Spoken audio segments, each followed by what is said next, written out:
सबसे ज्यादा किसी को दंड दिया जाता है तो आत्महत्या करने वाले को बहुत निंदा की गई। आत्महत्या करने ये खिलवाड़ नहीं है जो लोग अपने शरीर को नष्ट करने के लिए सोचते हैं। मतलब बहुत समय तक तो इनको पहले प्रेत बनना पड़ेगा। जो आत्महत्या करते हैं तड़पते रहेंगे, जल भी नहीं मिलता पीने को, बड़ा कष्ट में जीवन, फिर अधो योनियों को प्राप्त होते, बहुत मुश्किल। पता नहीं किस कल्प में फिर करुणा निधान इसे मनुष्य शरीर दे। आत्महत्या करने वाले ध्यान से इस बातों को सुने जिनके मन में कभी आत्महत्या के विचार आते हैं। मतलब आप कल्प कल्प के लिए घोर दुख का बीज बो दिए। शरीर रोगी है या समय प्रतिकूल है या आप किसी पर विजय नहीं प्राप्त कर पा रहे, परीक्षा में पास नहीं हो पा रहे, या आपके अनुकूल कोई बात नहीं बन रही, तो मरना जरूरी है क्या?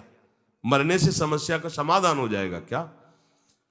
हम तो कहते हैं कि अगर तुम्हारे अंदर इतनी ही बात आ गई कि मैं शरीर को नष्ट कर दूंगा, अब जीना नहीं, तो आज से भगवान के लिए जियो, तुम दूसरों की कामना पूर्ण करने वाले बन जाओगे।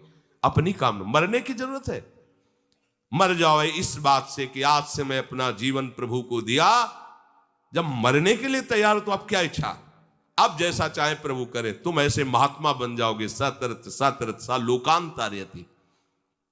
अगर आत्महत्या की तो आप दुर्गति को समझ लीजिए, भयानक प्रेत योनि, जहां स्वेच्छा से आप जल भी नहीं पी सकते, भले नदी किनारे रहिए, स्वेच्छा से, और भयंकर जलन, अशांति, एक जगह चैन से नहीं रह सकता। गोकर्ण जिसे अपनी स्थिति बताता है, धुंधकारी जो प्रेत योनि को प्राप्त है, भैया किसी तरह बचा लो, भयानक कष्ट में हो।